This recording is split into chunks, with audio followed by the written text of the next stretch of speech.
बात करने वाले हैं वो फंड मैनेजमेंट पे करेंगे, पूंजी प्रबंधन इस पे करेंगे। तो पैसा कैसे काम करता है या कैसे आता है, कैसे लिया जाता है, कैसे रखा जाता है, कैसे चलाया जाता है, क्या होता है, और मतलब कैश और कुल संपत्ति मतलब जो आपका धन है, दोनों क्या फर्क होता है, इसमें कैसे काम करता है। तो व्यापार में जो पूंजी का रोल होता है वो एक बहुत महत्वपूर्ण रोल होता है। कोई सा भी व्यापार हो, अगर आपको उसके व्यापार तो आप चला पा रहे हो लेकिन आपको पूंजी प्रबंधन नहीं आता, तो कई मरतबा आप देखेंगे आपके आसपास जो लोग मिलते हैं वो एक व्यापार के पीक पे दिवालिया होते हैं। उनका एक अच्छा खासा व्यापार चल रहा होता है, नाम चल रहा होता है, बड़ा नाम होता है उनका, और फिर हम सुनते हैं कि फला फर्म दिवालिया हो गई या फला व्यक्ति दिवालिया हो गया। सुनते हैं हम नहीं सुनते? तो ऐसा क्यों होता है? ऐसा इसलिए होता है कि उन्हें पूंजी प्रबंधन नहीं आता। क्या नहीं आता? समझ में आ रही बात में? तो ये दो अलग अलग चीज़ें हैं। व्यापार चलाना एक अलग रणनीति है और पूंजी प्रबंधन करना एक अलग चीज़ है। और तीसरा होता है लाभ कमाना या बड़े बनना, ये अलग चीज़ है। अगर आपको लाभ कमाना नहीं आता तो व्यापार कितना भी बड़ा कर लो वो खतरे में ही रहता है हमेशा। और बहुत ज़्यादा टाइम ये होता है कि जिन्हें पूंजी प्रबंधन नहीं आता उनका जब भी व्यापार बड़ा होता है तो वो और ज़्यादा खतरे में आते जाते हैं, और जितना वो बड़े व्यापार को करते जाते हैं वो उतना खतरे में आते जाते हैं, और एक दिन इतना बड़ा हो जाता है वो खतरा कि कभी कभी वो उनको निकल जाता है। और अगर हम इतना नहीं समझे तो बहुत ज़्यादा लोग हमारे इधर हमारे आसपास जब हम लोगों को देखते हैं तो वो व्यापार की तो उनकी गति अच्छी होती है और व्यापार का साइज भी बड़ा होता है, लेकिन जब उनसे पूछो उनके पास पूंजी कितनी है या धन कितना है या वो अमीर कितने हुए, तो वो उतने अमीर नहीं होते जितना उन्होंने व्यापार में कमाया होता है या उन्हें लगता है कि हमने कमाया है। मतलब फ्रंट पे अगर उनको देखेंगे तो ये पूंजी प्रबंधन का या फंड मैनेजमेंट नहीं आता उन्हें। तो फंड मैनेजमेंट जो होता है ना, सबसे पहली बात तो हमें इसे समझना होगा ये आता कहाँ से है पैसा और जाता कहाँ है और चलता कैसे है, ठीक है ना। तो पैसा जो है वो 3 जगह से आता है। कहाँ से आता है? 3 जगह से आता है। नंबर 1 जो पैसा आता है वो हमारा होता है मूल पूंजी। मूल पूंजी मतलब शेयर धारक जो होते हैं, जो लोग काम कर रहे होते हैं, जिन्होंने अपना पैसा डाला होता है। आप खुद अकेले हो सकते हैं या आपके 4 दोस्त हो सकते हैं या आपके आसपास के 150 लोग हो सकते हैं, या आप उसके शेयर बाजार में बेच सकते हैं कंपनी के और बहुत बड़ी कंपनी बना सकते हैं। तो ये मूल पूंजी कहलाती है। इसी पे लाभ और हानि, प्रॉफिट एंड लॉस का इम्पैक्ट आता है। इसी से मतलब इसमें जो भी पैसा मूल जो प्रॉफिट कमाया जाएगा, शुद्ध जो मुनाफा होता है ना, वो इसी पैसे में बढ़ता या घटता है। अगर आपने शेयर होल्डर्स, आपने खुद की पूंजी है या आपने अलग लोगों का शेयर लिया हुआ है, तो जब भी लाभ होगा तो किसके हिस्से में जाएगा? वो इन्हीं लोगों के हिस्से में जाएगा। और जब भी हानि होगी तो किसके हिस्से में जाएगी? इन्हीं लोगों के हिस्से में जाएगी। तो ये मूल पूंजी धारक होते हैं। कौन होते हैं? Share holders. आप अपने जो पैसा लगाते हैं उसे मूल पूंजी कहते हैं। क्या कहते हैं? समझ में आ रही नहीं है बात? दूसरा जो पैसा आता है उसे कहते हैं लोन। लोन क्या होता है कि एक खास कंडीशन पे किसी से आप खास टाइम के लिए आप जब पैसा लेते हैं तो वो एक ही शर्त पे, वो जो आपको आदमी देता है वो इस शर्त में देता है कि भाई आपके बिजनेस में लाभ हानि होगी या नहीं होगी, हमें इससे ज़्यादा मतलब नहीं है, हमें तो हमारा लाभ बताओ कितना दोगे आप। इंटरेस्ट जिसे हम बोलते हैं, जिसे अपन ब्याज बोलते हैं, ये इस कंडीशन पे दिया जाने वाला पैसे को लोन कहा जाता है। क्या कहा जाता है? लोन किस कंडीशन में लिया जाता है? इंटरेस्ट की कंडीशन पे लिया जाता है। वो एक तरफा होता है। ये मूल पूंजी मतलब मूल पूंजी और लोन में एक फर्क होता है। अच्छा, इसके फायदे क्या क्या होते हैं, नुकसान क्या क्या होते हैं, ये कब लिए जाते हैं, कैसे लिए जाते हैं? तो मूल पूंजी हमें कब लेना चाहिए या लोन कब लेना चाहिए?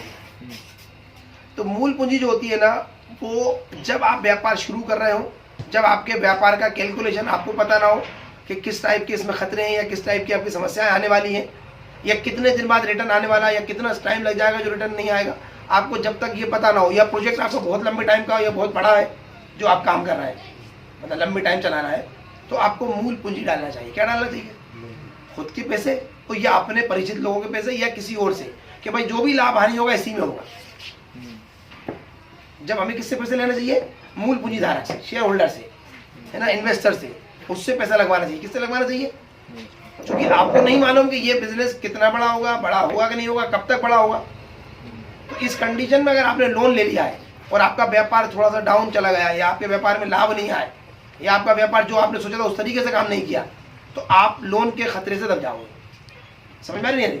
लेकिन अगर आपने शेयर होल्डर्स बना रखे हैं तो अगर व्यापार स्लो हो गया तो भाई ये सबके हिस्से में से घाटा हुआ, और व्यापार बढ़ गया तो सबको लाभ हो जाए, कोई दिक्कत नहीं है अपन को, है ना। अगर आपका व्यापार अच्छा जमा हुआ है, बड़ा हुआ है, ज़्यादा लाभ दे रहा है या ज़्यादा लाभ देने के चांसेस है, अनकरीब लाभ देने के चांसेस हैं, तो आप लोन ले सकते हो। क्या ले सकते हो? ये आपके व्यापार की पूंजी ज़्यादा मोटी सारी है, बहुत सारा पैसा है आपके पास और थोड़ा पैसे की ज़रूरत है आपको, और आपको भी थोड़े टाइम के लिए चाहिए, और आपको प्रॉफिट अच्छे दिख रहा है, तो आपको लोन लेना चाहिए। वैसे इस्लामी तरीके से लोन लेना मुनासिब नहीं है, और उसके पीछे की वजह यही है कि इसमें खतरे ज़्यादा हैं। अगर हमें पूंजी प्रबंधन नहीं आता, तभी अपन ने देखा कि आपके पास ज़्यादा धन आ जाता है और आप उसे गलत चला लेते हो, तो आप दिवालिया होते हो। अभी अब मैंने बताया आपको, ज़्यादातर आपने आसपास देखे होंगे कि बहुत सारी फर्म पीक पे जाके दिवालिया होती है। इसलिए मना किया जाता है कि लोन जो है वो नहीं लेना चाहिए। अगर आपने लोन लिया है तो आप ज़्यादा खतरे में आ जाते हो। एक तो क्या होगा, आपके बिजनेस में मुनाफा हो रहा है या नहीं हो रहा वो अलग बात है, लेकिन आपको एक सर्टन मुनाफा देना ही है किसी दूसरे आदमी को, तो आप डबल खतरे में हो। अगर इधर से नहीं कमा पा रहा है और इधर देना पड़ रहा है, और ये एक अलग लेवल पे जाकर अपन इसमें भी बात करेंगे कि ऐसा क्यों होता है कि लोन ज़्यादा खतरनाक हो जाता है। ये मैं आपको आगे चल के बताऊंगा, अगर नहीं बता पाऊँ तो आप मुझसे पूछ लेना, है ना, भूल जाऊँगा अगर मैं। तो दूसरी चीज़ क्या हो गई, जो दूसरा पैसा कहाँ से आता है हमारे पास? पहला पैसा आता है हमारे पास पूंजी प्रबंधन से, मतलब शेयर होल्डर से, है ना, या मूल पूंजी से, है ना। दूसरा पैसा कहाँ से आता है हमारे पास? लोन से आता है। तीसरा पैसा जो है ना वो उधार होता है, उधार से आता है। कहाँ से आता है? क्रेडिट पे आता है हमारे पास। क्रेडिट दो तरीके से आ सकती है हमारे पास, सर्विस के अगेंस्ट या बिक्री के अगेंस्ट। मान लो हम पहले ही ग्राहक से पैसा ले लें, या जिन्हें हम सर्विसेज देने वाले हैं उनसे पैसा ले लें, या फिर हम किसी से उधार ले लें, भाई आपका पैसा हम समय पे वापस कर देंगे। तो ये उधार देने वाले तो कुछ थोड़े बेवकूफ़ लोग होते हैं, ज़्यादा नहीं होते, ये हमारे आसपास होते हैं। इनका नाम माँ बाप हो सकता है, भाई बहन हो सकता है, चाचा बाबा हो सकता है, जो आपसे प्यार करते हैं। फूलिश लोग होते हैं, वो समझ नहीं पाते कि अगर आपने पैसा उधार दिया तो आपका रिश्ता भी खतरे में आ गया। क्या आ गया? चूंकि वो आदमी डूबेगा तो रिश्ता भी डूबेगा, साथ वो पैसा दे नहीं पाएगा वापस। तो ये पैसे कम मिलते हैं, लेकिन कभी कभी मिल भी जाते हैं। हमारे अच्छे संबंधी होते हैं, मान लो हमारे दादा हैं, चाचा हैं, बाबा हैं, इनके पास पैसा रखा हो, हम उन्हें बेवकूफ़ बना के ला सकते हैं पैसा, है ना। क्या रे साहब इतने दिन वापस कर देंगे, इतने दिन में दे देंगे, दोस्त मिल गया नहीं क्या। इस सब में खतरे में आ जाता है रिश्ता। क्या खतरे में आ जाता है? जब हम किसी से उधार पैसा लेते हैं तो खतरे में आता है रिश्ता, क्योंकि उधार लेने का मकसद ये है कि हमें पूंजी प्रबंधन नहीं आता, तभी तो हमें उधार लेना पड़ रहा है। नहीं तो हम क्या करते, शेयर होल्डर ले लेते, खुद के पैसा होता है, या फिर हम लोन ले लेते। लेकिन ये सब नहीं ले पा रहा है, इसका मतलब क्या है? अब तीसरे नंबर पे हम ग्राहक से ले लेते, सर्विस देने देना उनसे ले लेते। इतने लोगों से हम पैसा नहीं ले पा रहा है, यानी हमें पैसा चलाना नहीं आता। और हम किससे ले रहे हैं? हमारे किसी परिचित से। तो हम ये कह रहे हैं कि तुम्हारी मोटरसाइकिल मुझे दे दो और चलाना आता नहीं है मुझे, तो थोड़ी देर बाद क्या होने वाला है? गाड़ी भिड़ने वाली है, तुम भी टूटने वाले हो, गाड़ी भी टूटने वाली है। तो अब दोनों को नुकसान होगा, गाड़ी जिसकी उसको भी और आपको भी। तो जब भी हम किसी को उधार लेते हैं तो हमारे रिश्ते खतरे में आ जाते हैं। जब भी हम किसी को उधार देते हैं तो भी हमारे रिश्ते खतरे में आ जाते हैं। तो ये अच्छा वाला उधार, मतलब अच्छा वाला वो नहीं होता सौदा। कभी इमरजेंसी में कुछ ज़रूरत की नहीं है, वक्ती शुरुआती करने के लिए आप किसी परिचित या परिवार के लोगों से अगर आप उधार लेते हो तो चल सकता है वो थोड़ा बहुत। लेकिन अगर आपकी उधार लेने की आदत है, दैट मीन्स आप बिजनेस को खतरे में डाल रहे हो। क्या कर रहे हो? और अपने रिश्ते को खतरे में डाल रहे हो। सॉरी, बिजनेस तो तुम्हारा खतरे में ही है अगर आपको उधार लेने की आदत है तो। लेकिन अगर आप उधार किन से लेते हो? व्यापारी से लेते हो, आपके सर्विस देने वाले उनसे लेते हो, तो ये सबसे अच्छा पैसा होता है। कौन सा पैसा? तो पैसे कहाँ से ले सकते हैं हम? पहला पैसा क्या है? आपका खुद का पैसा होता है। इसका इम्पैक्ट इस पे आता है, लाभ और हानि जो भी होता है वो इसी पे आता है, ठीक है ना। तो कोशिश ये करो कि अपना पूंजी जितनी ला सकते हो वो लगाओ, फिर अपने भरोसे मत लो। इसके अंदर खास ध्यान रखा जाता है, कभी कभी हम क्या करते हैं कि हम जिनकी मेंटल लेवल हमसे मेल नहीं करता, हम गलत कमिटमेंट से उनसे डील कर लेते हैं। मिसाल के तौर पे मैंने आपको पार्टनर बनाया और मैंने आपसे कहा कि भाई 1 साल में डबल हो जाएंगे, या 2 साल में डबल हो जाएंगे, या 6 महीने में या 5 साल में डबल हो जाएंगे, और आपको तो उतना ही पता है बस क्या है। अब मैंने और भी शब्द इस्तेमाल किए। मान लो मैंने आपसे कहा कि हो सकता है व्यापार में कुछ घाटा भी हो जाए तो थोड़ा समय बढ़ जाए, या व्यापार में घाटा हो जाए तो घाटा सब जगह होता है। तो चूंकि आपका और मेरा मेंटल लेवल एक जैसा नहीं है, तो आपने वो शब्द सुने जो आपको पसंद थे कि इन्होंने कहा था 1 साल में डबल हो सकते हैं, है ना। मैंने ये कहा था 2-3 साल भी लग सकते हैं, वो आपको शब्द याद नहीं रहेंगे, 1 साल के बाद रहेंगे याद। और मैंने कहा था कभी कभी ऐसा होता है घाटा होता है, तो वो तो बिल्कुल ही याद नहीं रहेंगे। तो अगली मरतबा साल भर बाद आप क्या कहोगे मुझसे आगे कि आपने कहा था 1 साल में डबल हो जाएंगे, साल भर हो गया, अब मुझे पैसा वापस दो। लेकिन व्यापार में कभी भी पैसा वापस नहीं निकाला जा सकता। क्या नहीं किया जा सकता? व्यापार में पैसा निकालना मतलब व्यापार को मारना। आप सोचो, एक प्लाट आपने लिया है और मुनाफे सहित आप उसको वापस पैसा निकालना है, तो वो प्लाट आपके पास रहेगा? अगर व्यापार में पैसा लगाया है और पैसा निकालना है उसमें से, तो व्यापार वापस जिंदा रहेगा। या तो व्यापार को ही बेच दो आप, तो ही पैसा निकल सकता है वहां से। तो जो लोग ये समझते हैं कि व्यापार में पैसा लगा के पैसा निकाला जा सकता है, वो गलत में समझते हैं। अब किसी भी मकान में पैसा लगा के मकान में से पैसा नहीं निकाल सकते, किसी भी प्लाट में पैसा लगा के पैसा नहीं निकाल सकते, तो व्यापार में भी पैसा लगा के पैसा नहीं निकाल सकते। क्या नहीं कर सकते? उसका मुनाफा निकाल सकते हो। आप क्या कर सकते हो? जैसे मकान में पैसा लगा के किराया खा सकते हो, आप जमीन में पैसा लगा के खेती का फायदा उठा सकते हो, गाड़ी में पैसा लगा के गाड़ी का किराया खा सकते हो। समझ रहे हो ना बात? लेकिन व्यापार से भी आप मुनाफा खा सकते हो। क्या कर सकते हो? तो पहले नंबर पे हमने क्या देखा कि पैसा 3 जगह से आता है। अब जाता कहाँ कहाँ है? 3 जगह ये जाता है। फंड मैनेजमेंट कहाँ जाता है? 3 जगह ये जाता है। नंबर 1 ये जो पैसा जाता है वो होता है एक्सपेंसेस, जिसे कहते हैं अपन खर्च। समझ आ रही नहीं आती? तो नंबर 1 पैसा जाता है खर्च में। तो ये हमें ध्यान रखना होगा कि हमारे व्यापार में जितना मार्जिन है उसका कम से कम हिस्सा खर्च में जाए, यानी हमारा एक बड़ा हिस्सा प्रॉफिट में आ जाए। अगर हमारे व्यापार में मार्जिन कम है और खर्चे ज्यादा है, तो वो हमने जो देखा कि पहले वाले जो व्यापार करते हैं, बहुत बड़ा व्यापार कर लेते हैं और वो डूब जाते हैं। वो यहीं पे गलती करते हैं। क्या गलती करते हैं? कि मार्जिन कम रखते हैं। मार्जिन समझते हैं हम लोग? मार्जिन क्या होता है? मार्जिन क्या होता है? प्रॉफिट नहीं होता, डिफरेंस होता है। प्रॉफिट अलग चीज होती है।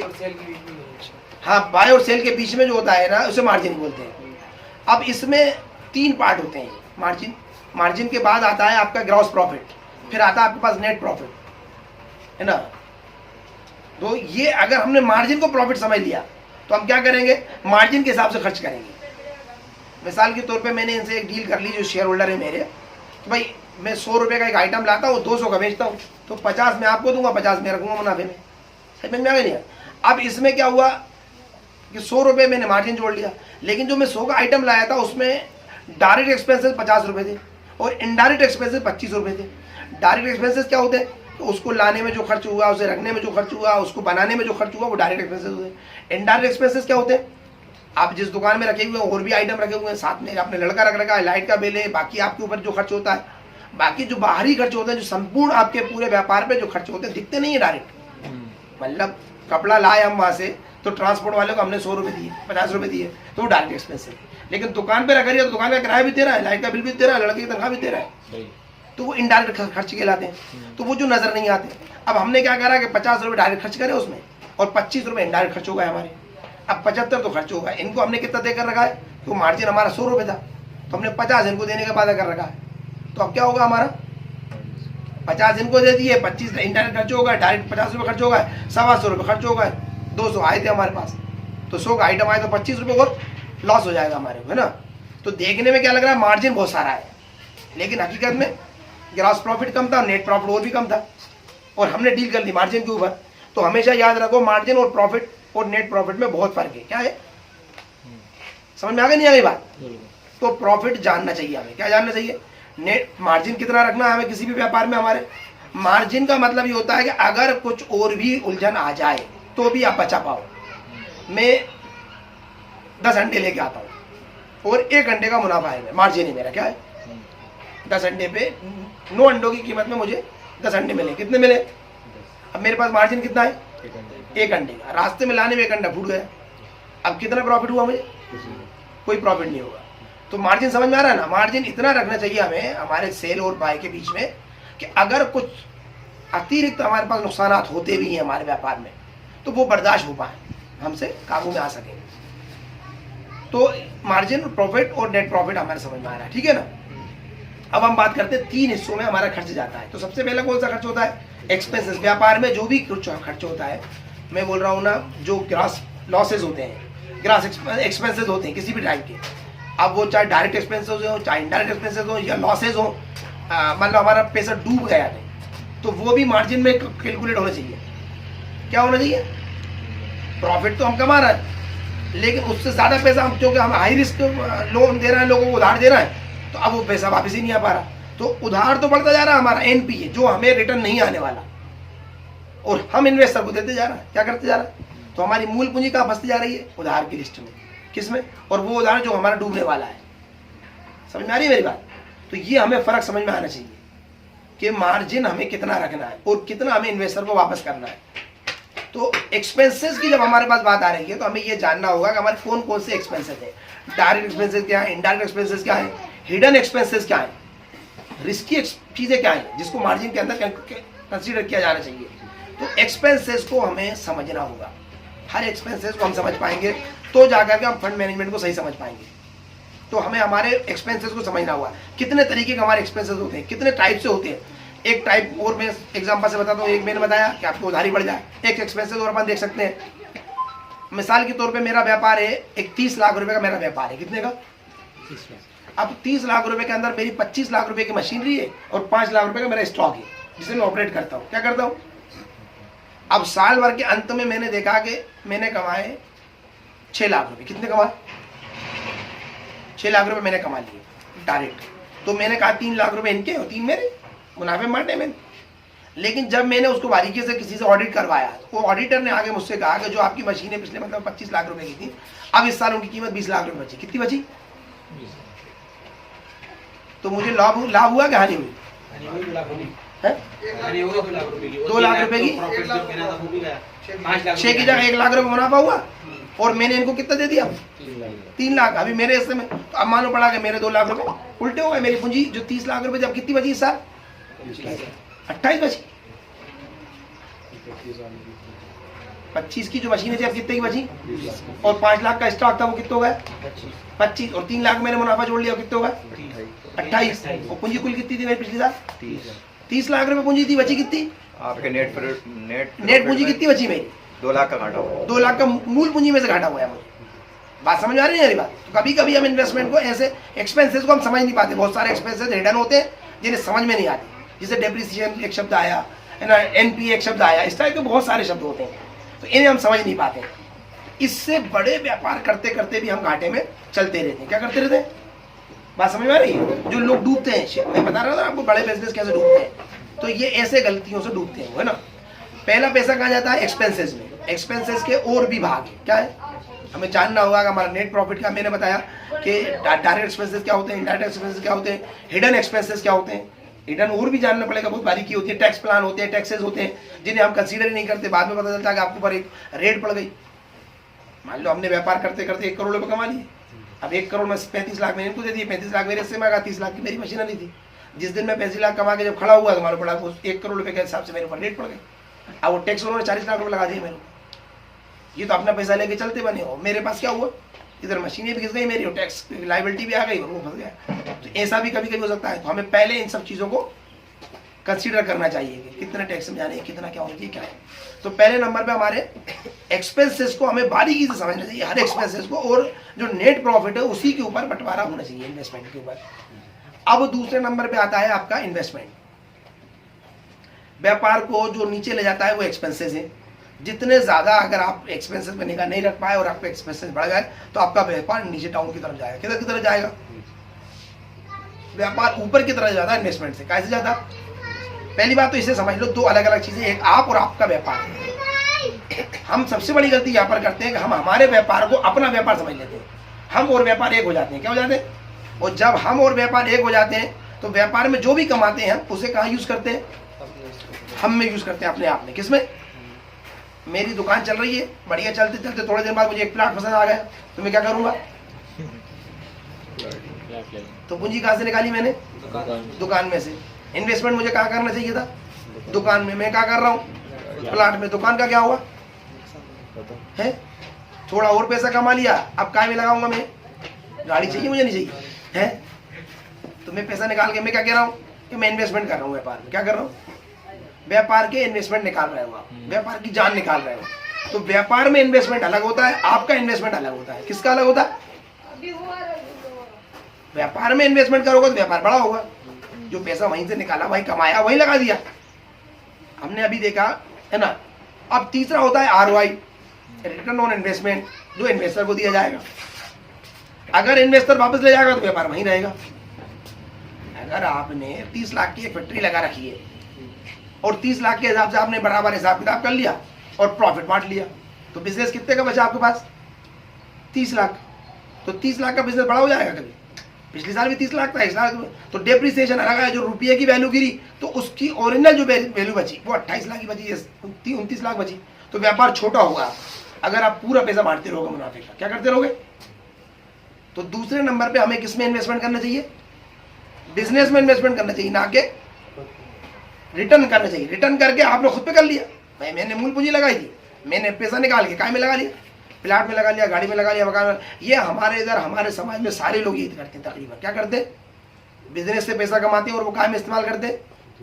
शादी ब्याह, घर गृहस्थी, मकान जायदाद है ना, गाड़ी घोड़े, शौक श्रृंगार, छुट्टियाँ, इसमें इस्तेमाल करते हैं। व्यापार में पैसा कमाते हैं और कहाँ इस्तेमाल करते हैं? खुद पे इस्तेमाल करते हैं।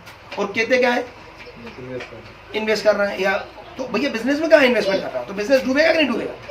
हम चूंकि बिजनेस की बात कर रहे हैं तो मैं बिजनेस के बारे में बता रहा हूँ आपको। तो दूसरा एक्सपेंसेस क्या, दूसरी चीज क्या होती है? इन्वेस्टमेंट। तो वो इन्वेस्टमेंट कहाँ में होना चाहिए? बिजनेस में, ना कि आपके प्लाट में, आपके मकान में। और हम क्या समझते हैं कि इन्वेस्टमेंट ही तो करना है। तो दो अलग अलग इन्वेस्टमेंट है। बिजनेस के इन्वेस्टमेंट मतलब आधुनिक मशीनों का लाना, दुकान को बड़ा करना, शोकेसेस बदलना, चीज़ों को बदलना, परिस्थितियों को बदलना, या नए कुछ R&D करना, नई चीज़ें लाना, नए स्टाफ लाना, उनको ट्रेनिंग दिलवाना, है ना, नए टूल लाना। ये बिजनेस में इन्वेस्टमेंट कहलाएगा। किसमें कहलाएगा? बिजनेस में इन्वेस्टमेंट। इससे बिजनेस बड़ा होगा। किससे बड़ा होगा? और अगर आपने रिटर्न ऑन इन्वेस्टमेंट कर लिया तो बिजनेस बड़ा नहीं होगा आपका। क्या नहीं होगा? तो जाता कहाँ है पैसा हमारा? 3 भागों में, 3 हिस्सों में बट जाता है। पहला नंबर का जाता है एक्सपेंसेस में, दूसरा कहाँ जाता है? इन्वेस्टमेंट में, तीसरा कहाँ जाता है? रिटर्न ऑन इन्वेस्टमेंट, है ना, ROI में चला जाता है। तो ROI में जाने का मतलब यह कि बिजनेस से बाहर निकल गया। बिजनेस से बाहर से पैसा 3 जगह से आता है। कहाँ से आता है? एक कहाँ से आता है? कैपिटल होल्डर से, मूल पूंजी धारकों से, इक्विटी लोन, या है ना विदाउट इंटरेस्ट लोन। हाँ, इक्विटी तो इक्विटी हो गई है ना। तो हमारे पास 3 जगह से पैसा आता है। कहाँ से आता है? विदाउट इंटरेस्ट, इंटरेस्ट का लोन, ये एक हो गया लोन वाला सिस्टम, और दूसरा क्या हुआ? इक्विटी। इक्विटी का मतलब P&L में शेयर होल्डिंग, और लोन का मतलब है ना विदाउट इंटरेस्ट है तो बहुत अच्छा है, और इंटरेस्ट वाला है तो खतरनाक है। ये जब ही इस्तेमाल करना चाहिए जब आप उतने परिपक्व हो जाओ, उतने ताकतवर हो जाओ। लोग सबसे पहले यहीं से गलती शुरू करते हैं कि इंटरेस्ट लोन वाले पैसा लेके काम धंधे शुरू करते हैं, क्योंकि आपको आता ही नहीं है काम धंधा करना। तो सबसे अच्छी पूंजी करनी है अपनी पूंजी, या अपने लोगों की पूंजी, और अपने जैसे मानसिक लोगों की। और कभी भी पूंजी नहीं निकालना चाहिए व्यापार में से। क्या नहीं निकालना चाहिए? तय कर लेना चाहिए कि मिनिमम पूंजी उसमें से निकाली जाए, मैक्सिमम उसी में डाल रखी जाए। अगर इस साल हमने 5 लाख रुपए कमाए तो हम ज्यादा से ज्यादा 2-3 लाख रुपए बाहर निकाल सकते हैं, है ना। हम 5 की जगह 6-7 लाख रुपए ना निकाल लें बिजनेस में से। तो हमारी कोशिश ये होनी चाहिए कि उसमें से कम पहले उसके पूरे खर्चों को सही मैनेज करें, फिर उसके बाद उसी के इन्वेस्टमेंट को देखें उसको क्या जरूरत है बिजनेस को, और बचे हुए पैसे को हम अपने यूज में लेके आए। तो ये 3 जगह से पैसा आता है, 3 जगह पैसा जाता है। ये हमारा क्या है? Fund management. अब व्यापार में दूसरी चीज आती है कैश मैनेजमेंट। क्या आता है? Cash management. कैश मैनेजमेंट और फंड मैनेजमेंट अलग अलग चीजें हैं। कभी कभी क्या होता है कि आपके पास फंड तो बहुत होता है लेकिन कैश नहीं होता। क्या नहीं होता? ये फर्क समझ में आ रहा? नहीं आ रहा? नहीं आ रहा। आपके पास जैसे मिसाल के तौर पे मैंने 1 करोड़ रुपए का एक कोई बिजनेस शुरू किया। अब वो बिजनेस के अंदर मैंने ले ली एक मशीन बड़ी वाली, एक ले ली मैंने खदान, और कुछ लेबर को उधार पैसा दे दिया, और कुछ टूल और ले आया मैं वहां पर। अब ये 1 करोड़ रुपए का मेरा सब सामान आ गया। क्या आ गया? अब मेरे पास कैश कुछ नहीं है। क्या नहीं है? 1 करोड़ की इन्वेस्टमेंट है मेरे पास, असेट्स हैं। 1 करोड़ रुपए मैंने कहाँ में लगा दिया, तो 1 करोड़ रुपए का फंड है मेरे पास, लेकिन कैश कुछ नहीं है, 0 है। अब मुझे लेबर पेमेंट करना है, जो लेबर ने इस हफ्ते काम किया है। और मैं लेबर से कहता हूँ देखो अपने पास 1 करोड़ रुपए की मशीन है, 1 करोड़ रुपए तुम कितने, तुम्हारे कितने? 50,000 रुपए हफ्ता बांटने में। तो लगता है आपको कि लेबर मेरे साथ काम करेगी? आपने है करेगी? नहीं करेगी, नहीं करेगी। तो कैश का काम कैश से होता है। कैश माने ब्लड, आपके बदन में रहने वाला ब्लड, लिक्विड मतलब है ना। लिक्विड कैश जो होता है ना, वो एक ब्लड होता है। और ब्लड अगर आपके बदन में नहीं होता, आप कितना ही शरीर हष्ट-पुष्ट हो, कितना ही बड़ा हो आपका शरीर, लेकिन ये आपको खत्म कर देगा। तो आपको सबसे ज्यादा ये ध्यान रखना चाहिए कि आपका व्यापार जो है आपका, उसके अंदर एक स्तर का लिक्विड हमेशा रहना चाहिए, एक स्तर की। मिसाल के तौर पर आपका बिजनेस बहुत फ्लो वाला, तेज फ्लो वाला है, तो आ सकता है आप 1-2% पैसा नकद रखो या आधा %। लेकिन स्लो फ्लो वाला है तो आपको 5% पैसा रखना पड़े। अब इसके जो खर्चे होते हैं ना, जितना हमें जो चाहिए होता है, एक होता है सेंसिटिव एक्सपेंसिव और एक होता है नॉन सेंसिटिव एक्सपेंसिव, होते हैं दोनों, लेकिन एक होता है। अब यहाँ पर क्या होता है, जैसे मिसाल के तौर पर सैलरी, जिसे ओवरहेड कहा जाता है, फिक्स खर्चे जो होते ही होते हैं, फिक्स खर्चे, लाइट का बिल जमा होना ही होना है ना, लेबर पेमेंट होना ही होना है, सैलरी बटना ही बटना है, क्योंकि जो महीने भर काम कर रहा है उन्हें भैया महीने का अंत में पैसा चाहिए। तो ये ऐसे एक्सपेंसेस जो होते ही होते हैं, इसे ओवरहेड कहा जाता है। क्या कहा जाता है? जो होते ही हैं बिजनेस में, चाहे आपका काम बड़ा हो या छोटा हो। मान लो अगर आपकी खदान नहीं चल रही, आपने बंद कर दी, जब 2 महीने की बरसात चल रही है, तो क्या आप लेबर हटा दोगे वहां से, या आप वहां के आपके जो कर्मचारी उनको हटा दो, या उसकी जो किस्त जा रही है उस पर ब्याज चल रहा है वो आप हटा दो, या वो जो लाइट की आपकी फैक्ट्री में जो मशीनें लगी हैं, लाइट का बिल आ रहा है वो हटा दो। ये सब नहीं बंद कर सकते आप, नहीं कर सकते ना। तो इसका मतलब ओवरहेड एक्सपेंसेस होते ही होते हैं। एक एक्सपेंसेस होते हैं उसके बाद वाले, कि बिक्री हो रही है तो ज्यादा लेबर लग रही है, भैया गाड़ियां भर रही हैं, खाली हो रही हैं, या आपका मशीन चल रही है तो चूंकि और बढ़ती लेबर लग रही है सामान छाटने में, तो वो बिजनेस के रोलिंग एक्सपेंसेस होते हैं। क्या होते हैं कि जितना बिजनेस बड़ा होगा वो उतने खर्चे होंगे, जितना बिजनेस बड़ा नहीं होगा उतने खर्चे नहीं होंगे, लेकिन ओवरहेड फिक्स होते हैं, वो होते ही होते हैं। तो अपने व्यापार के अंदर लिक्विड को आप ये कोशिश करो कि एक लेवल की, जैसे बड़ी कंपनी है 1 साल का लिक्विड रखती है, कितना रखती है ओवरहेड का, जो बड़ी कंपनी होती है, तो आपको भी अपने बिजनेस का ओवरहेड का कम से कम 3 महीने का रिजर्व फंड रखना चाहिए। भाई परिस्थिति होती है, मैंने कहा ना बारिश हो गई 2 महीने तक कंटिन्यू रह सकती है, अभी लॉकडाउन हो गया 2 महीने 3 महीने वो ऐसे ही रहना पड़ गया आपको। कभी रिसेशन आ जाते हैं, कभी आपको छुट्टी चाहिए होती है, कभी मतलब फैक्ट्री में स्ट्राइक हो सकती है, कुछ भी हो सकता है, कहीं भी आपका व्यापार बिक्री बंद हो सकती है ना, बाजार से जो माल बेचते हो आप वो माल की डिमांड रुक सकती है। तो कुल मिला के ये है कि कोशिश ये करो कि आपके पास 1 साल की लिक्विड होनी चाहिए। कितनी होनी चाहिए? अब ये देखने में ऐसा लगता है कि भैया अगर 1 साल की लिक्विड रख दी तो हमारा तो कुल पूंजी खत्म हो जाएगी, है ना, हमारी कुल पूंजी इतनी है। ऐसा नहीं होता। अगर आप व्यापार को सही तरीके से देखते हैं और सारे पैसों को सही तरीके से समझ पाते हैं, तो आपको पता होता है कि लिक्विड एक पार्ट है, छोटा भाग है, लेकिन बाकी व्यापार को सुचारू बनाता है वो, और उससे आपके मार्जिन बहुत बढ़ जाते हैं। इस गलती की वजह से हम जब उसे लिक्विड को एक फॉर्मेट में नहीं रखते हैं, तो हमारे मार्जिन जगह जगह से रिस रहे होते हैं, प्रॉफिट रिस रहे होते हैं, और हम प्रॉफिट कमा ही नहीं पाते। तो हम व्यापार को बड़ा तो करना चाहते हैं, लेकिन प्रॉफिट बड़ा नहीं कर पाते। तो व्यापार तो बड़ा होता है, लेकिन प्रॉफिट की जगह हम लॉस कवर करने लग जाते हैं। तो व्यापार बड़ा दिखने लग जाता है, लेकिन असली में हमारे लाभ कम होते जाते हैं। मिसाल के तौर पे आपने एक कर्मचारी रखा 10,000 महीने पे, और वो 10,000 महीने अगर आप महीने की बिल्कुल पहली तारीख को अगर आप उसे देते हैं और उसे भरोसा है, तो वो 10,000 महीने पे संतुष्ट रहेगा। मुकाबले इसके कि आप उसे 13,000 रुपये महीना दो, और कभी महीने पे दो, कभी 2-3 महीने में दो, तो कौन सा कर्मचारी अच्छे से काम करेगा? 10,000 वाले को टाइम पे पैसा मिलेगा ना, वो काम करेगा। लेकिन अगर आप उसे 13,000 रुपये दे रहे हो, लेकिन 1-2 महीने बाद दे रहे हो, तो वो अगले 2 महीने काम भी कम करेगा और पैसा भी ज्यादा ले दिया, तो वो 3,000 रुपये महीना आपको मुनाफे में से जा रहा, और मुनाफा पैदा नहीं कर रहा अगले 2 महीने में। वो जो 10,000 का काम कर रहा था वो 8,000 का काम कर रहा, तो ये जो लाभ है ना वो गायब हो जाएंगे।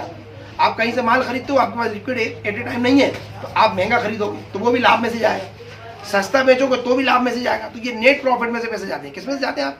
क्योंकि बाकी सारे एक्सपेंसेस वैसे चल रहे होंगे जैसे चल रहे होंगे। तो देखने में क्या लगेगा, आपका व्यापार बड़ा हो रहा है, तो आप थोड़ा व्यापार का साइज कम कर दो। क्या कर दो अपना? अगर आपका व्यापार 10 लाख का है और लिक्विड आपको 1 लाख रुपए चाहिए, तो आप 9 लाख का व्यापार करो। कितने का करो? अगर आपका 5 लाख का व्यापार है तो आप 4.5 लाख का व्यापार कर लो। आपका 1 करोड़ का व्यापार है तो आप 90 लाख का व्यापार कर लो। लेकिन लिक्विड फॉर्म को कंपलसरी रखो अपने बिजनेस में। क्या रखो? जिससे आप सही डील और प्रॉपर डील कर सको और अपने मार्जिन को या प्रॉफिट को खो मत। तो लिक्विड हमारे पास होना चाहिए, लिक्विड को हमें निगरानी में रखना चाहिए। ये कितने तरीके से मैनेज हो सकती है? ये होता है, ऐसे समझो, इसे थोड़ा और अपन बारीकी से समझते हैं। लिक्विड प्रॉब्लम कहाँ आती है, या पैसे की प्रॉब्लम या तंगी या फंड की कहाँ आती है, अपन ऐसे समझते हैं। एक इमेजिनेशन करते हैं। एक आपके पास एक शॉप है, आपके पास क्या है? एक शॉप है आपके पास, मान लो ऑटो पार्ट्स की शॉप है या किराने की शॉप है आपके पास। क्या की शॉप है? किराने की शॉप है। आप उस शॉप में आपने कैसे रख रखी है? वो शॉप आपकी दुकान है और उसमें रख रखी है। वो क्या रख रखा है?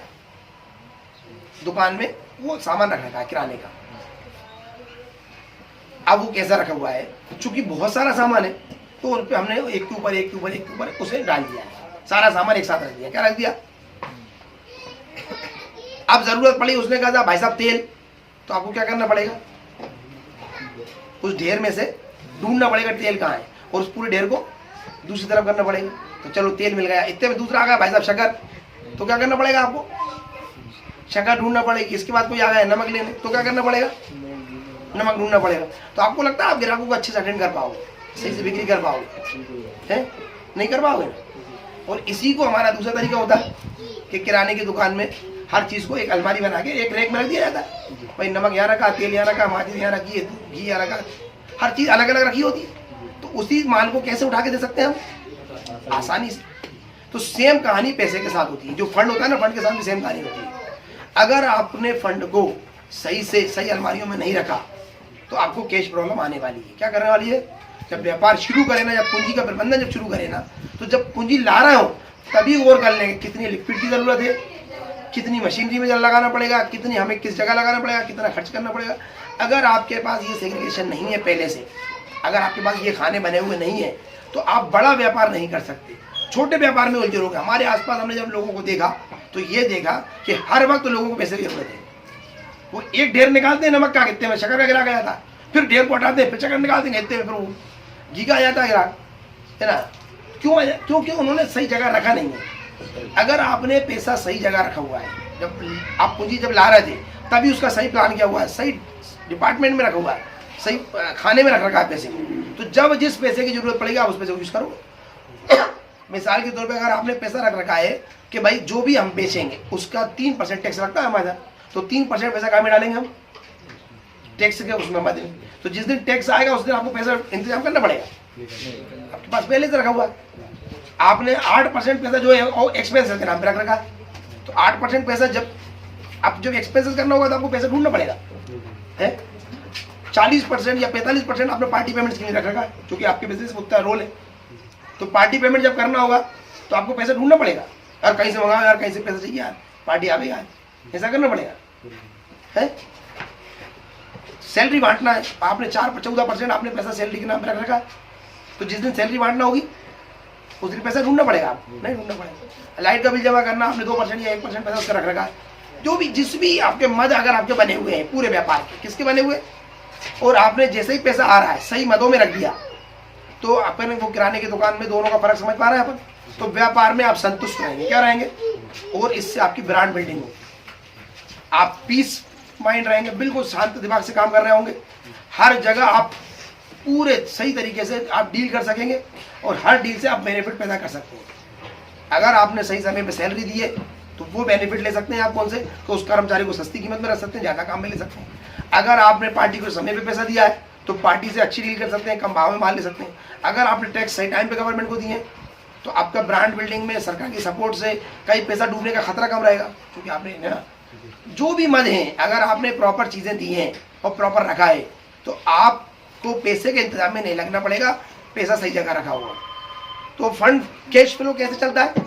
हमारे आसपास हमने देखा हुआ कैश फ्लो की वाली प्रॉब्लम किस किस को है? जो भी व्यापार करते हैं उन्हें वो जितना भी पैसा आता है वो कहीं भी एक जगह देने के लिए आता है। कहाँ के लिए आता है? अभी तो टैक्स जमा करना है यार, 3 तारीख को पक्का करना है, तो अभी सारा पैसा हम कहाँ में लगाएंगे? फिर अगली 5 तारीख को तनख्वाह बांटना, तो अगले पैसा कहाँ में लगाएंगे? इतने बीच में एक व्यापारी ने फोन लगा दिया, भाई साहब या 8 तारीख आ गई, फलाना चेक लगेगा उसका व्यापारी का, तो हम कहाँ में लग जाएंगे? उसके इंतजाम में। तो ये वही वाला काम हो रहा है। कौन सा वाला? किराने की दुकान पे से हर एक पूरी ढेर हटाओ, फिर पोटली निकालो, फिर ढेर हटाओ, फिर पोटली निकालो। बात समझ में आ रही है? गलत तो नहीं है? तो हमें व्यापार में जब भी हमें पूंजी प्रबंधन करना है, लिक्विड प्रबंधन करना है, तो पूरे फंड को सही उसमें रखना पड़ेगा। किसमें? खाने में। और जिस खाने का पैसा हो उसी खाने में। सरकार ये करती है, सारे बड़े संगठन यही करते हैं, बड़े इसी से होते हैं। बहुत सारे लोग ये कहते हैं कि तुम्हारे अंदर अच्छी आदतें आ गई, बड़े हो गए। मैं ये कहता हूँ अच्छी आदतें हो गई तो बड़े हो गए। तो सेम कहानी हम लोग क्या सोचते हैं, जिस दिन बड़े होंगे उस दिन ये सब कर लेंगे साहब, जो तुम बता रहे हो। तुम बता रहे हो ना हमें, अभी हम इतने बड़े नहीं है। क्या नहीं है? बात समझ ना? अभी इसमें जब ये बात बोल रहा हूँ तो ये हमारे अभी मुस्तकीम भाई हमसे बोले कि पापा ये बातें इनकी समझ के परे हैं, मतलब बड़े लोगों के लिए तो काम की है, लेकिन छोटों को क्या काम आएंगे? अरे मैंने छोटों को बड़े की बातें बताना चाहिए। तो जब तक ये नहीं सीखेंगे बड़े कैसे होंगे? और वो क्या कह रहा है, एक बार बड़े हो जाए तो फिर सीख जाए, तो मुमकिन है?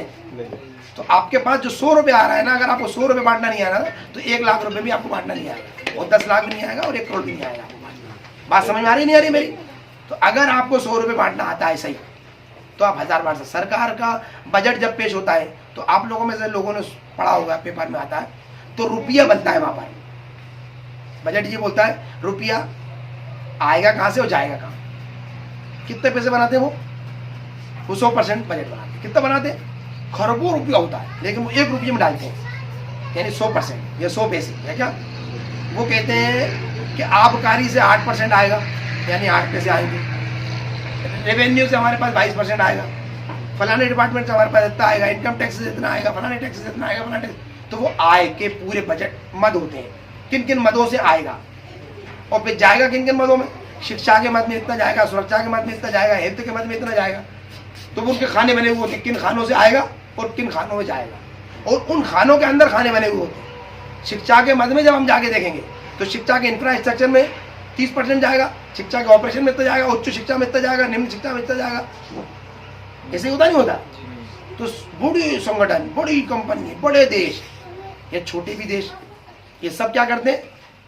अपने पैसे के सेक्शन बनाते हैं, खंड बनाते हैं, भाग बनाते हैं और उन भागों से ही चलाते हैं। और हम लोग इन भागों को नहीं बनाते। हमारे पास तो जितना पैसा आया आ जाएगा, जितना हम कम भाग कर पाते हैं अपने पैसे का, उतना ही हमारा डूबने के चांसेस ज़्यादा होते हैं।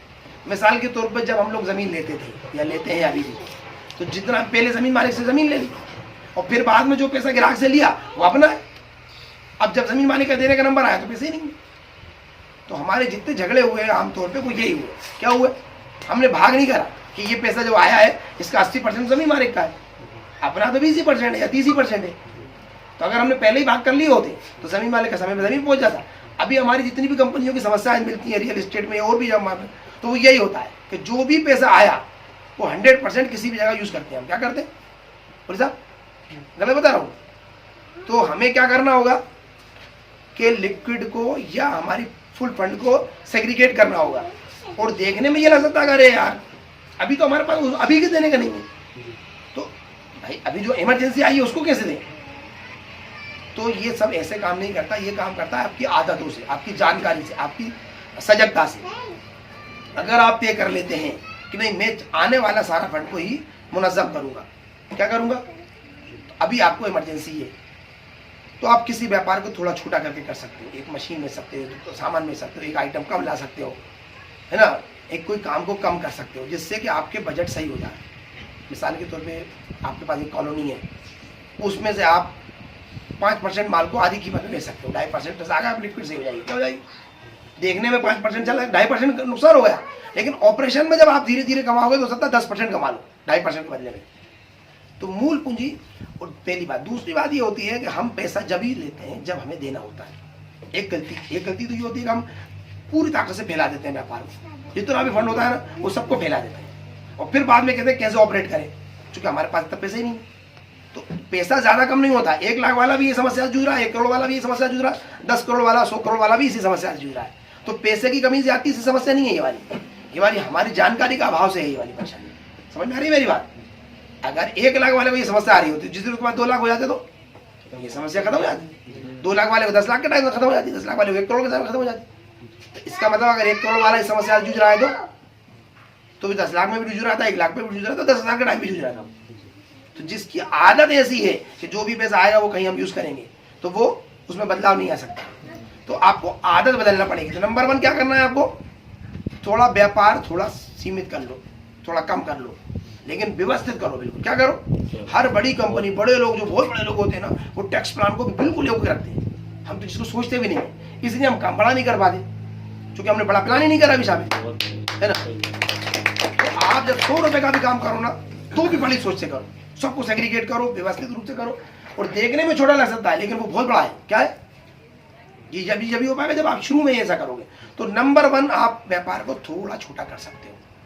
बिला वजह मत फैलो कि एक जमीन का पैसा निकला नहीं कि दूसरी जमीन में डाल दिया। अरे क्यों कर रहे हो? थोड़ा रुक जाओ, जब इसका पूरा पैसा निकल जाए, इसका पेमेंट हो जाए, डेवलपमेंट हो जाए, बाकी काम निकल जाए, टैक्स प्लान सब हो जाए, सारे काम हो जाए, अगली साइड ले लो, फिर उसी को सेम करो। तो आप 4 साल में 4 करने वाले हर साल एक पूरी ताकत से करो, या 2 साल में पहली करो, दूसरी 1 साल में होगी, तीसरी 6 महीने में होगी, चौथी अगले 3 ही महीने में होगी। तो 4 साल के जब 4.5 साल में 4 हो जाएंगे आप, और सब व्यवस्थित हो जाएंगे और बड़ी हो जाएंगी। तो ये कैसे होगा आपको कि आप एक काम को पूरी तरीके से व्यवस्थित करो। जैसे सस्टेन करना, बिजनेस को सस्टेन करना कहते हैं, फिर दूसरा तरीका ये है कि आप अपने व्यापार में जो देने वाले हो ना, तो देते टाइम मत लाओ, लेते टाइम लाओ।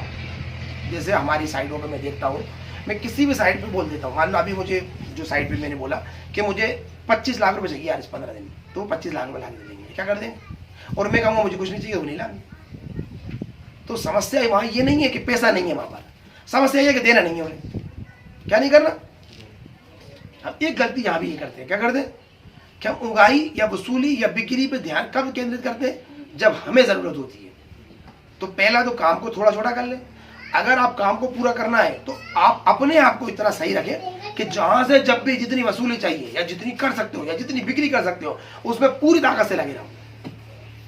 थोड़ा बढ़ती फंड रखो, थोड़ा कमती मत रखो कि यार जरूरत पड़ गई। मिसाल के तौर पर ये बैठे हुए हैं या ये बैठे हुए हैं हाजी साहब, इन्हें अभी इनसे पूछो कि भाई कितने पैसे हैं, उनके साथ नहीं है ना।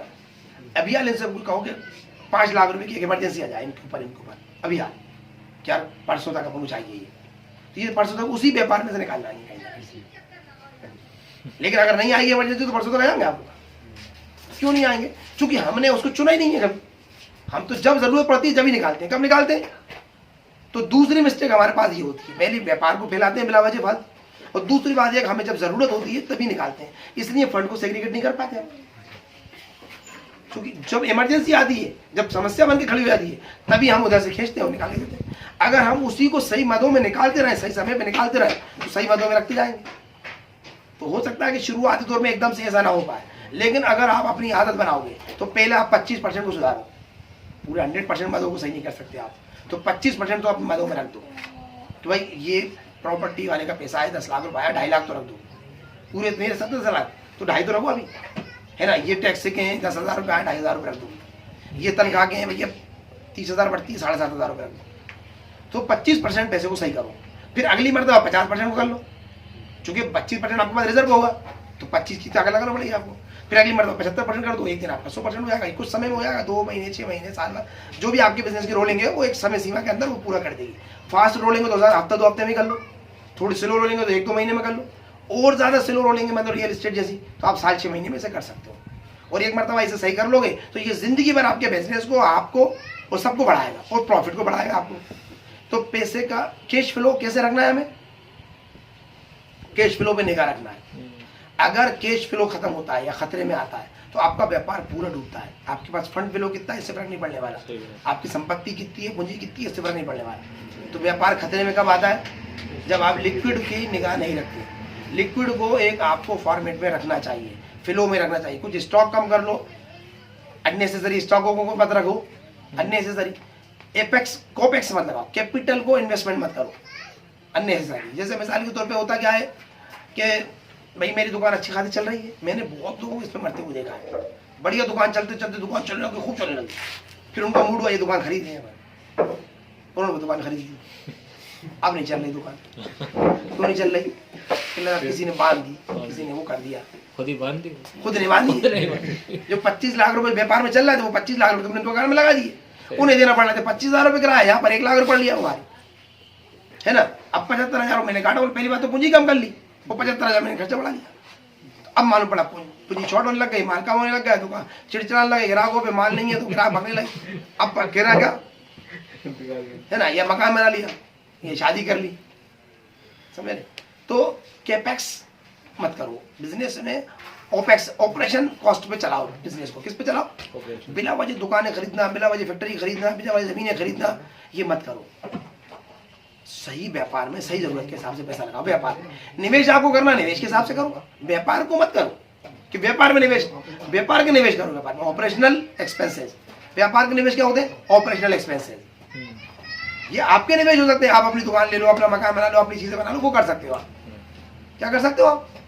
व्यापार के निवेश नहीं होते। व्यापार के निवेश उसके ऑपरेशन सही करो, उसको डिपार्टमेंटल स्टोर बना दो, उसी और बड़ी दुकान बना दो। मान लो मेरी एक किराने की दुकान है या इसकी फैक्ट्री है, या मुझे तो अगर मेरे पास वहाँ पूंजी बढ़ रही है तो उसे मैं बड़ा करूँ। अगर मेरी एक फैक्ट्री है तो मैं 2 कर लूँ, मशीनें और आधुनिक ले आऊँ और ज़्यादा सामान ले आऊँ। अगर मेरी किराने की दुकान है तो मैं उसे डिपार्टमेंटल स्टोर में बदल दूँ, है ना, उसके अंदर वो मशीनरी लगा दूँ कि मेरे वो जिससे कि ऑटोमेटिक बिलिंग हो जाए, बिक्री अच्छी हो जाए, स्टॉक में नई नई चीज़ें लाऊँ, है ना, ताकि वो ग्राहक और ज़्यादा जुड़ पाए मेरे पास। समझ रहे हो? तो मैं ओपेक्स में पैसा लगाऊं, ना कि मकान बनाने में, दुकान बनाने में, या फैक्ट्री खरीदने में, या कारखाने खरीदने में पैसा लगाऊं। तो इन्वेस्ट, तो ध्यान रखो कि लिक्विड को एक सही फॉर्मेट में रखना है। किस में रखना है? फंड को सही फॉर्मेट में रखना है, लिक्विड को सही फॉर्मेट में रखना है। बात समझ में आ रही नहीं आ रही? मेरे ख्याल से आज के लिए ये अपन ने जो बातचीत करी वो है ना। अब इसमें कोई बात ऐसी हो जो सवाल हो जिसके जहन में आ रहा हो। नेट प्रॉफिट और ग्रॉस प्रॉफिट में क्या अंतर है? नेट प्रॉफिट और ग्रॉस प्रॉफिट में क्या अंतर है? आप बता रहे हैं, बता देना भूल जाऊंगा। मैंने बीच में थोड़ा सा उसको एक्सप्लेन तो किया है, उसी वक्त कर लिया था मैंने।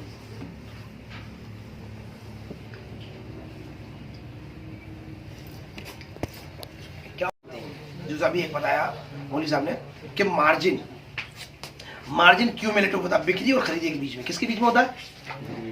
बिक्री और खरीदी के बीच में मार्जिन होता है। मार्जिन में सारी चीजें शामिल होती हैं, टूट फूट, डूबत खाता, है ना, हिडन कॉस्ट, सब चीजें शामिल होती है मार्जिन में। मार्जिन खत्म होने के, जैसे मार्जिन खत्म होता है, टूट फूट में चली गई चीज, डूब गए कुछ पैसे, है ना, कुछ लॉसेज हो गए, कुछ क्राइसिस आ गए, ये मार्जिन खत्म हो गया आपका। अब आपके पास आता है ग्रॉस प्रॉफिट। क्या आता है? ग्रॉस प्रॉफिट जो होता है वो ये होता है कि हमने जो माल बेचा और जो मार्जिन का जो डिफरेंस आया वो खत्म हुआ, तो ग्रॉस प्रॉफिट हमारे पास क्या है? Gross profit. अब आता है नेट प्रॉफिट। तो ग्रॉस प्रॉफिट में कोई खर्चे नहीं होते, ऑपरेशनल खर्चे नहीं होते। नेट प्रॉफिट में वो सारे खर्चे कंसीडर किए जाते हैं। जैसे हमने 10 लाख रुपए का माल लिया और 20 लाख रुपए का बेचा, अब इसमें मार्जिन हमारे पास 10 लाख रुपए है। अब यहाँ पर जब हमने मार्जिन का कम किया, हमारे डूबत खाते निकाले, बाकी सारी चीजें निकाली, तो 4 लाख रुपए हो गए उसके हमारे। अब बचे कितने? 16 लाख। 16 लाख रुपए हमारे पास क्या है? ग्रॉस प्रॉफिट है। अब 16 लाख रुपए में से क्या है? हमारी दुकान का किराया है, लाइट का बिल है, लड़कों की तनख्वाहें, और जो उसके अंदर जो डायरेक्ट इनडायरेक्ट एक्सपेंसेस जो मैं बता रहा हूँ, वो डायरेक्ट एक्सपेंसेस भी हैं। उसको माल को लाने का ट्रांसपोर्टेशन एक्सपेंसेस है, या रखने के लिए कुछ और हमारे पास पैकेजिंग वगैरह खर्चे हैं। इस टाइप के कितने भी खर्चे हैं। मतलब मैंने कहा माल जो टूट गया, फूट गया, वो तो क्या चला गया मार्जिन, लेकिन जो खर्चे होते हैं वो किस में जाएगा आपका? ग्रॉस प्रॉफिट में, है ना। किसी भी टाइप के खर्चे जो होंगे ना, वो जो अनएक्सपेक्टेड नहीं होंगे, वो एक्सपेक्टेड होंगे, जिन्हें करना पड़ता है, चाहे वो आपको सामने से दिखे या पीछे से दिखे। सामने से दिख रहा है मतलब डायरेक्ट एक्सपेंसेस है, सामने से नहीं दिख रहा है वो इनडायरेक्ट एक्सपेंसेस है। जो सब पे बांटे जाते हैं वो इनडायरेक्ट एक्सपेंसेस है, जो है ना, जो उसी पर्टिकुलर आइटम पे बांटे जाते हैं वो डायरेक्ट एक्सपेंसेस है। तो डायरेक्ट और इनडायरेक्ट एक्सपेंसेस जब खत्म हो जाते हैं तो फिर क्या कहलाता है? वो नेट प्रॉफिट। ग्रॉस प्रॉफिट क्या होता है? वो सही उनको खर्चों को मिलाने के बाद तो ग्रॉस प्रॉफिट होता है। तो मार्जिन मतलब किसी भी डूबत खाता, किसी भी डैमेज, किसी भी तरीके कुछ भी होता है ना, उसे मार्जिन रखा जाता है। अगर आपके पास मार्जिन कम है तो आप खतरे में ज्यादा हो। बात समझ में आ रही है? मैंने कहा था ना, अगर आप अंडे ला के रखते हो और आपने मार्जिन नहीं रखा, प्रॉफिट तो रखा आपने लेकिन मार्जिन नहीं रखा, तो जैसे अंडा फूटा, तेल की कैन ले आए, तेल की कैन फूटी, कुछ भी ले आए, क्राइसिस हुआ, कुछ भी हुआ, है ना, तो मार्जिन कम हुआ मतलब आप खतरे में आए। ठीक है ना। ये मार्जिन तो हर जगह ही काम आता है, मार्जिन तो लाइफ के अंदर भी काम आता है। मैंने अभी पिछली बार तो बताया था, अगर हम यहाँ से 15 मिनट के लिए कहीं दूर जाना हो और 15 मिनट के लिए निकले, कोई मार्जिन ना रखे, तो जरा सा भी कहीं में हम फंसे और हमारी गाड़ी निकले। तो सेम कहानी यहाँ पर होती है।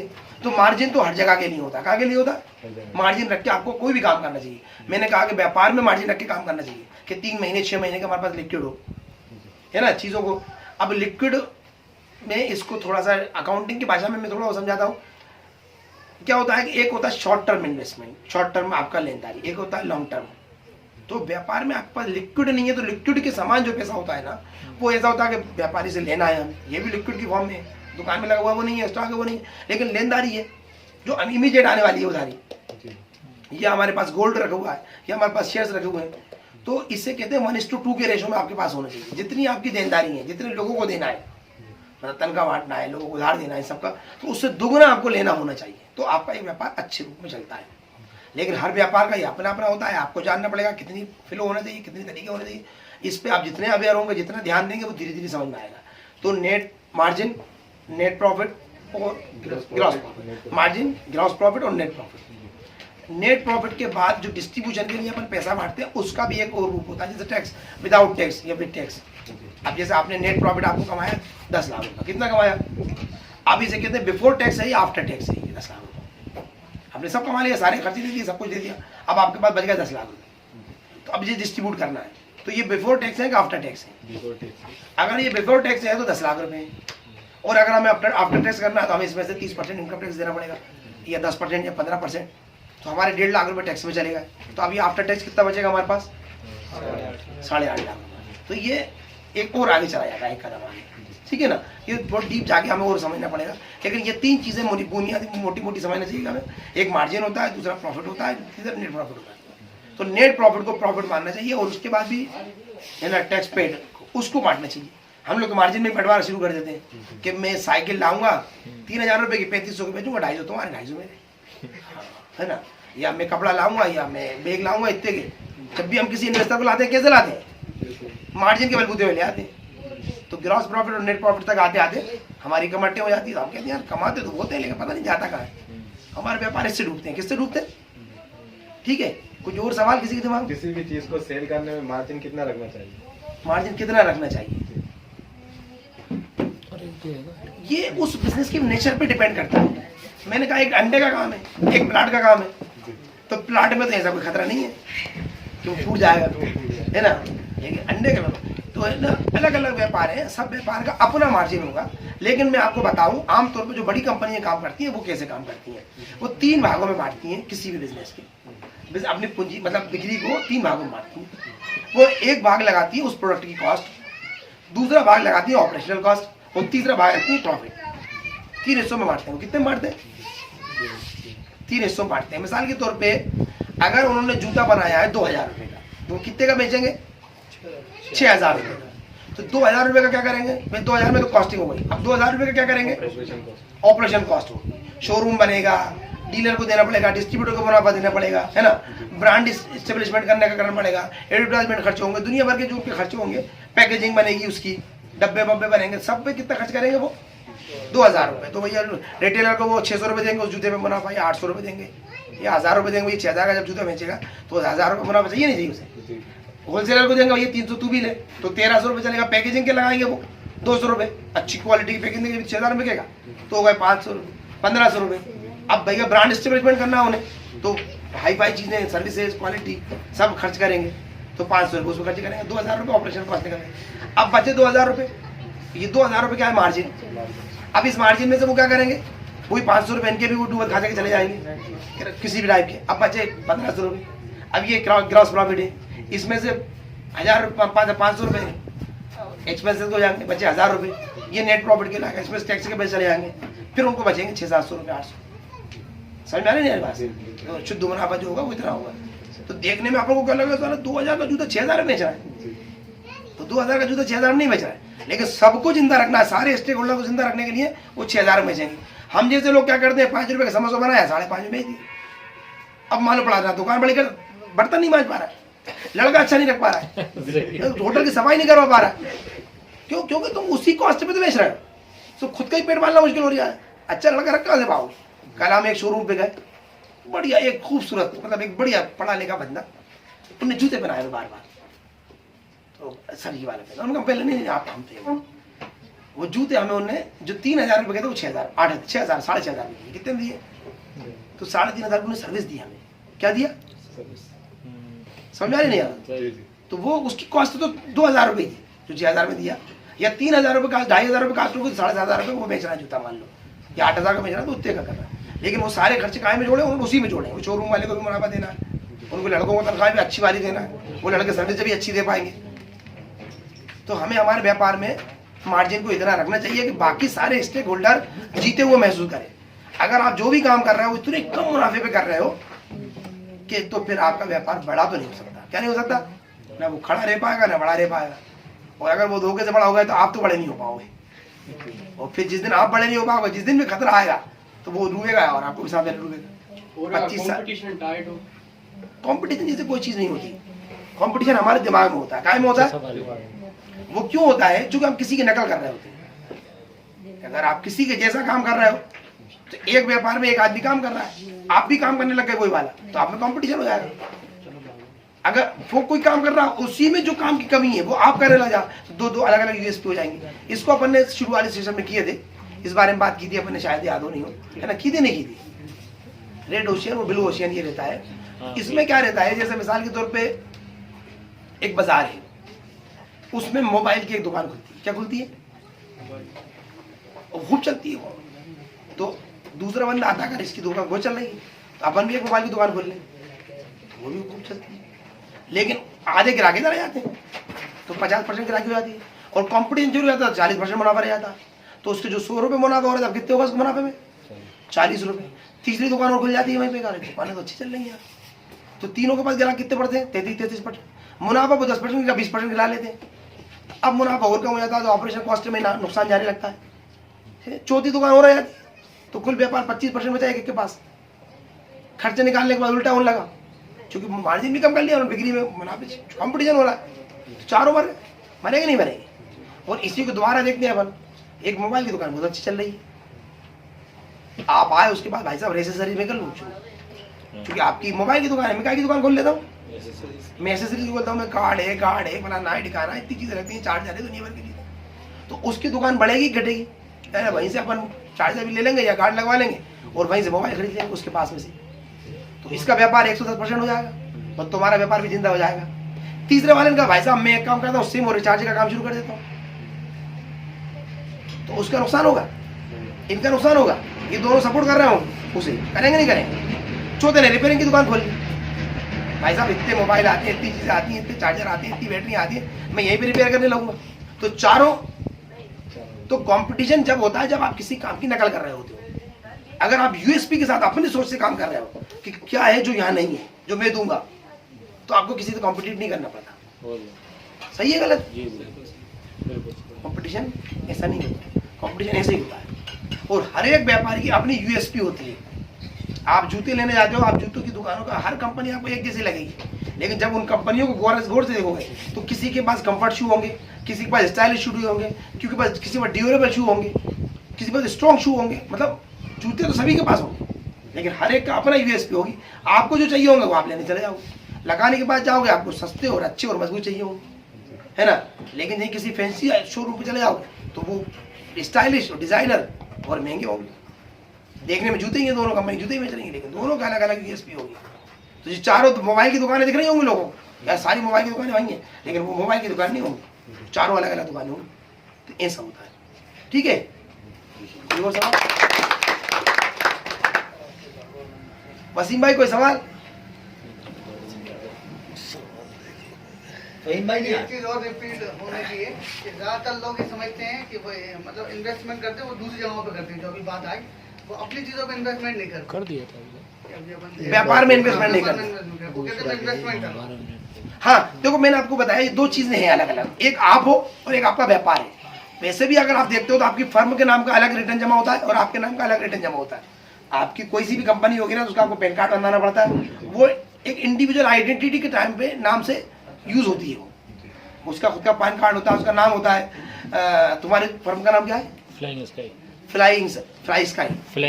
फ्लाइंग स्काई ये फर्म है ना आपकी अलग, उसका रजिस्ट्रेशन नंबर हो जाएगा, उसका पैन कार्ड बनेगा, उसका P&L बैलेंस शीट सब बनेगी, उसके टैक्स अलग जमा होंगे। तो मतलब वो अलग एक आइडेंटिटी है, आप एक अलग आइडेंटिटी हो। अगर आपने उससे कुछ भी निकाला और आपने अपने में यूज किया तो उसे मार रहे हो आप। क्या कर रहे हो? तो उस अगर आप सोचते हो उसमें से निकाल के कहीं और इन्वेस्टमेंट कर रहे हो तो वो तो खतरे में जा रही है। ये आपकी फ्लाइंग स्काई हो सकता है, हमारी कॉलोनियों का नाम हो सकता है कि मेरी फलानी कॉलोनी है, मैं ड्रीम सिटी का पैसा निकाल के ग्रीन सिटी में डालता जाऊँ और ड्रीम सिटी का डेवलपमेंट नहीं होगा, है ना। उसकी बिक्री धीरे धीरे कम हो जाएगी, है ना। इन्वेस्टर के पैसे नहीं बटेंगे तो वो दुखी होना शुरू हो जाएंगे। रेट मालिक के बाद पैसे नहीं पहुंचेंगे, वो दुखी हो जाएगा। थोड़े दिन बाद मैं क्या करूंगा, अब वो चल ही नहीं रही, साइड में कहूँगा, क्योंकि भाई तुमने डेवलपमेंट नहीं करा, तुमने जो वर्कर थे उनको सही टाइम पे बोनस इंसेंटिव नहीं दिए, आपने लैंड ओनर को पैसा नहीं दिया, तो बिक्री कम हो गई। अब बिक्री कम हो गई, पैसा आना बंद हो गया। जब बंद हो गया क्योंकि पैसा था उसका, मैंने निकाल के काम में लगा दिया, मेरे किसी काम में। मैं कह रहा हूँ मेरा पैसा तो नहीं आ रहा, तो पैसा वहां से निकाल के आपने दूसरी जगह शिफ्ट कर दिया, मतलब आप खतरे में आ चुके हो। तो दो अलग अलग आइडेंटिटी है, ठीक है ना।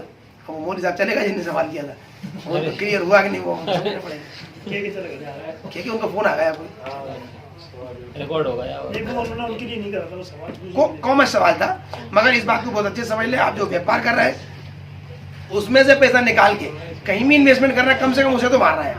वो इन्वेस्टमेंट आपका होगा नहीं होगा वो नहीं मालूम, जीतेगा नहीं जीतेगा, लेकिन उसे जरूर आप मार रहे हैं। तो जिस भी काम को आप कर रहे हो, आप उसका पैसा पहले उसी में लगाओ, उसका पेट भरो, उससे पूरा करो, उसकी जरूरतों को पूरा करो। जब उसका पेट भर जाए, जब वो भर जाए, तब खाओ आप पहले मत खाओ उस पैसे कि पहले मैं खा लूँ यार, व्यापार का पैसा पहले मैं खा लूँ। और हम सबसे पहले यही शुरू करते हैं, पहले फसल आ जाए उसके बाद बीज बोए। हाँ ये सोच रखते हैं। स्टैंडर्ड कैश फ्लो कितना होना चाहिए? अभी अपन ने बात की थी कि बिजनेस के नेचर के ऊपर डिपेंड करता है। आइडिया यानी कि मान के चलो 1 लाख का बिजनेस है, 1 करोड़ का बिजनेस नहीं, स्टैंडर्ड परसेंट होना मैं वही बता रहा हूँ, गुड 1% अमाउंट वाइज बिजनेस नहीं होता, बिजनेस का नेचर। एक बिजनेस ये मान लो आपका गोल्ड का बिजनेस है, तो सारा पैसा लिक्विड है। मान लो गोल्ड का बिजनेस है, सारा लिक्विड है, तो आपको आधा % में लिक्विड रखना तो बहुत ज्यादा है। लेकिन आपकी एक फैक्ट्री है जिसका सीजन पे माल बिकता है, उसके अंदर आपको 20% लिक्विड रखना पड़ सकती है। समझ रहे हो ना मेरी बात? तो नेचर आपके बिजनेस का क्या है। लेकिन स्टैंडर्ड रिजर्व के बारे में मैं आपको बता सकता हूँ कि 1 साल का रखना चाहिए आपको स्टैंडर्ड रिजर्व। ओवरहेड है जो अपन को बताया था, ओवरहेड समझ रहे ना अपन? ओवरहेड जो जरूरी जो खर्चे होते हैं, ओवरहेड का रखना चाहिए या लोअर? ओवरहेड का 1 साल का। और अगर नहीं तो कम से कम 3 महीने का ओवरहेड आपके पास रिजर्व फंड होना चाहिए, ये सबसे कम है। इमरजेंसी ये इमरजेंसी है, इससे नीचे गए मतलब आपको ऑक्सीजन लगेगी। अब आप सांस फूली, जब हवा में सांस नहीं ले पाओगे, आपके पेट में कमजोर पड़ गए, है ना? समझ रहे ना बात को? वो परसेंटेज में कितना लिक्विड रखना है वो बिजनेस के नेचर पर डिपेंड करता है। समझ आए ना बात? लेकिन आपको कितना रिजर्व रखना चाहिए? ओवरहेड का 1 साल का पैसा रखना चाहिए, ताकि आपका व्यापार अगर किसी वजह से स्टक होता है तो ओवरहेड डिस्टर्ब ना हो और बिजनेस खतरे में ना आए, है ना? ठीक है।